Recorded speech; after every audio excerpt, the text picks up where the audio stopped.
Y'all, today I'm going to share with you a really cool way to cover a notebook with just one sheet of 12 by 12, and that includes the liner. Hi everyone, it's Sherry. I hope that you are having a wonderful day. That's right, one sheet. Stay tuned.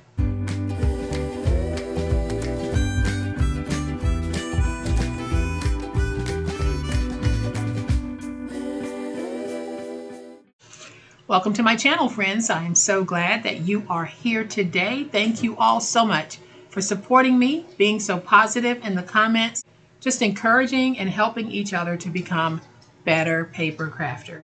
In a video that I made a while back, I shared a very unique process, a one-step process to cover the outside as well as the inside of a notebook jacket. And today we're going to make the complete project. We'll include the notebook as well.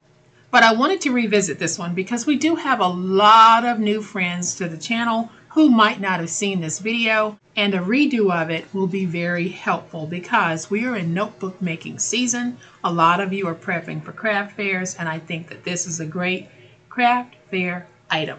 So I'm going to flip to my overhead camera so that I can give you a closer look at what I'm talking about.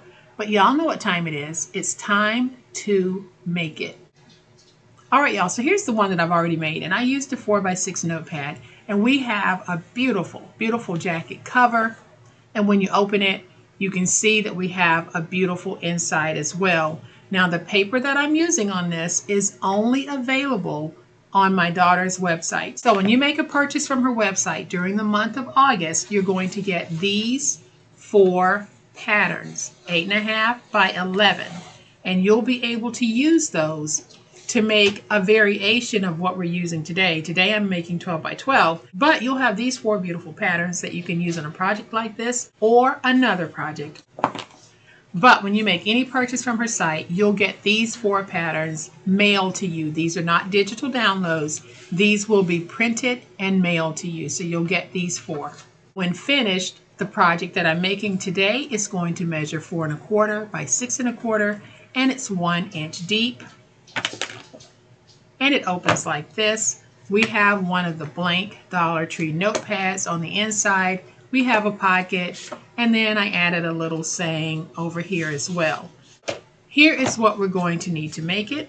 I am going to be using one of the Dollar Tree notepads. This is a 4x6 notepad, and it is blank, so it doesn't have any lines. And I get these from the Dollar Tree, but you can buy 4x6 notepads anywhere. Walmart, Amazon, the country that you're in should not limit your ability to be able to get something like this on Amazon. So I do believe that these are available in some type of international form on Amazon in the country in which you're located. I can't speak for all countries, but most of you should be able to get these. Mine are 4x6. Then I am going to be working with chipboard, and my chipboard sizes are 2 pieces at 4.25 by 6.25. and 1 piece at 1 by 6.25. Then you can start with a 12 by 12 for your project. I'm actually starting with an 11.75 by 11.75 inch piece because I printed this on my printer as 12 by 12, and I still have not figured out how to get it to do borderless 12 by 12. So I trimmed off the white edges, and we're working with 11.75 by 11.75, which is great, because it's going to show you that this does work, because I'm not even using a 12 by 12. So I'm going to flip this over. And what I'm going to do is I'm going to take it and we're going to turn this paper on the diagonal. Then we're going to take our chipboard pieces and we need to lay them down. So when you put your pieces down, what you're trying to do is lay it down so that this and this are fairly close in how they'll fold over. And this side and this side are also fairly close to one another in how they will fold over. So all I did was turn my paper on the diagonal, and I'm placing my pieces down with enough spacing in the middle, as well as enough spacing right here in these corners that I'll be able to cut out and fold over. So I'm going to leave this right here for just a minute so that you can get a really good look at how I place down these pieces. You might have to move your pieces around just a little bit if you have them off kilter a little bit, just finagle and get them into a position to where they kind of sort of look like this. And then when you have them like this, I promise you this wraparound technique is going to work. So I'm going to pull up this piece. I already have my tape on the back, and I'm going to leave these pieces where they are because they're going to serve pretty much as my guide. So I'm going to take this piece, and I'm actually putting this down with my left hand, and we're going to put that right there. We'll take this one, peel away that backer, and we will put this one down like that, and then we'll take this one, peel away our backers, and we'll take this piece, and I'm going to put it down right there. So you can see I have white space here and white space here.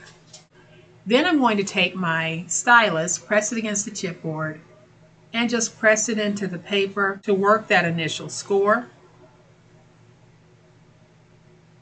And we're going to go all the way around and do this.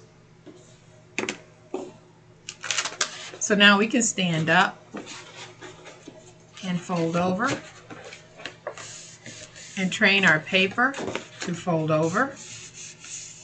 And so what we have is this. I'll turn it on the side so that you can see it like this. We'll be taking these two pieces, folding them in. Then we fold this piece over, and we fold this piece over, and it's going to completely cover these pieces of chipboard. So in order to get a nice fold over, I just need to go into the corners, cut this way, and cut this way, and I'm basically cutting on those fold marks that were made. There's going to be a little intersecting point, and I am just cutting.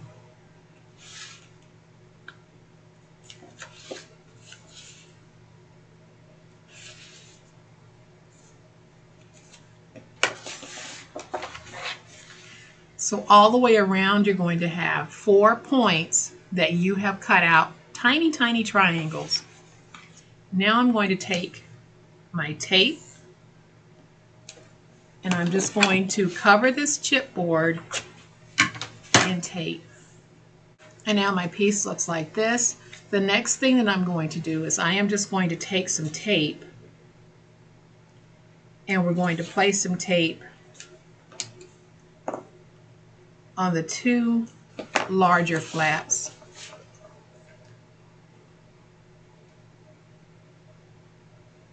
Like this.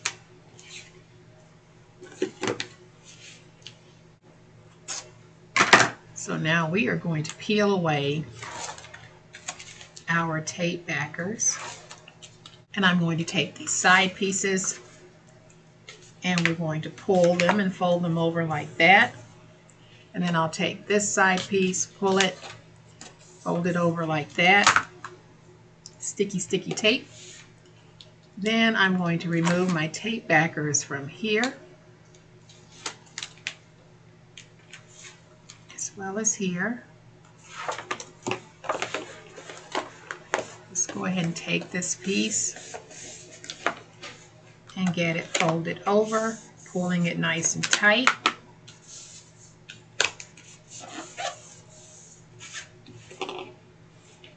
And then we'll do the same thing here. Removing my tape backers.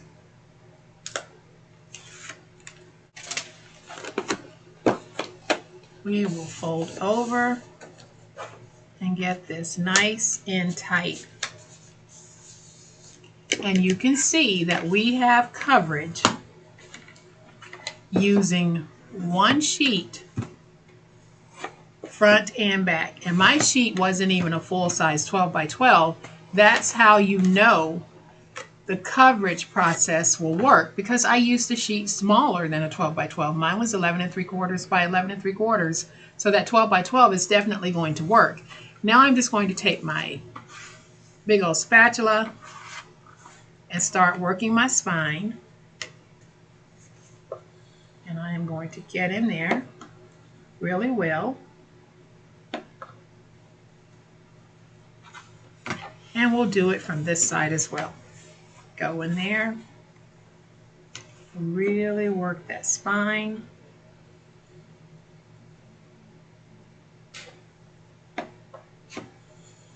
And then I'll just loosen this a little bit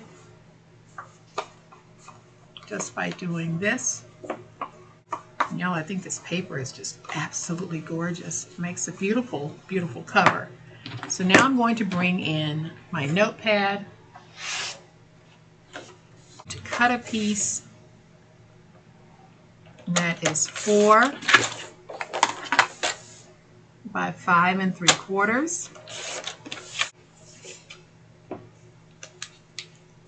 Then I'm going to take my tape, lay some tape on this piece. We're going to peel away those tape backers, and then we'll take this piece. I'm going to line it up with the bottom and try to line it with the side, and we'll get it placed. Then I'm going to take some tape, because we're going to make this a one and done. Adding tape to the back. Peel away our tape backers. Take our book.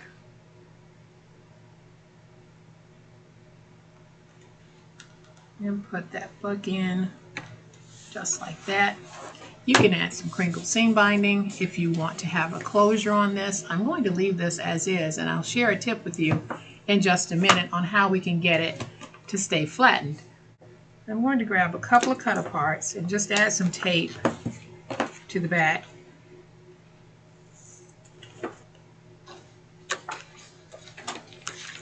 Bring in some of my favorite gold paper, put that down, grab my cutter, trim, and trim.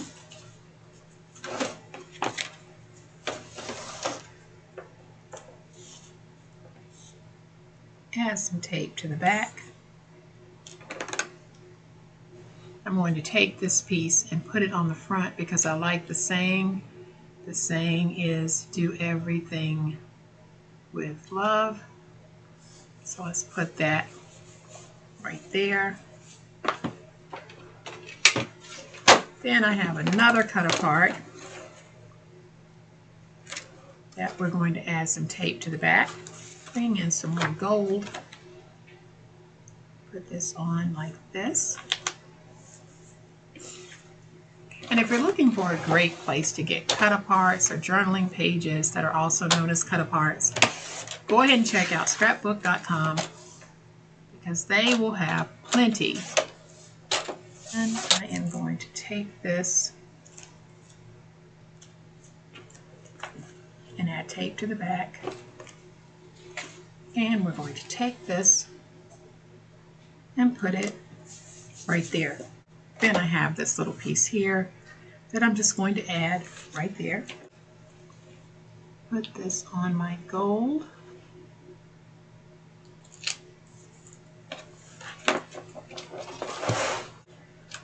And trim. And then I have a 3x4 piece of scrap. I am just going to cut this at an angle.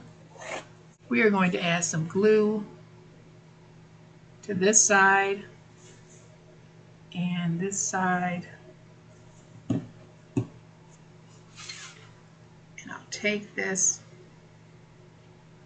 and put it down right there. So y'all, there we have it. What we did was we took a Dollar Tree notepad and then we took one sheet of 12 by 12, and in my case 11 3/4 by 11 3/4, and we wrapped it around some chipboard front and back in one process. We didn't cut the paper and lay the inside liner down. We did a full wrap on the chipboard, and this is what you end up with. This is so gorgeous. And I'm going to bring that first one back in so that you can see just how gorgeous these actually are. If you want to get a look similar to these and you've made a purchase from my daughter's website, you are going to get these papers. Here is the paper that I used on this. Yours will be 8.5 by 11, but you can still do a cover with this, but you will have to place down a separate inside liner. But if you like the look of the outside jacket, you'll definitely be able to do those with those papers. Make sure you check the description box for the link to her website. And I told you earlier that I would be sharing a tip with you on how you can get these to lay flatter for you if you don't want to add crinkle seam binding, or if you don't want to add a belly band or a formal closure. What I normally do with mine is I will take these and I'll take something that's heavy like this punch, and I'll put it on top, and I'll let it stay on top for a day or two. And then after a day or two, you see how this one wants to open. After a day or two, this one has been trained to lay flat. So when I take this off, it's not going to open. So that's my little non-closure needed tip for getting your notebooks to flatten like this. And y'all, I think that these are so gorgeous, and it was such an easy process that I believe that anyone, no matter your skill level, can do this particular project. So for those crafters who are prepping for craft fairs, don't overlook things like this, because a lot of people love having notebooks or something to drop in the purse or the bag to take a note when they need to. And then don't forget, any season, any reason, anyone, we can make these for any occasion. Make a great Christmas gift, make a great anytime gift. But I do hope that you have enjoyed this fun, quick, and easy way to do a wrap of chipboard. If you have, please hit the like button. If you're not a subscriber to my channel, all day, every day, this is what we do. So go ahead and hit the subscribe button. Make sure you hit the notification bell so that you'll know when I upload a new video. As always, my friends, please be safe, be kind, and be the reason someone smiles today. Happy crafting, and we'll chat later. Bye.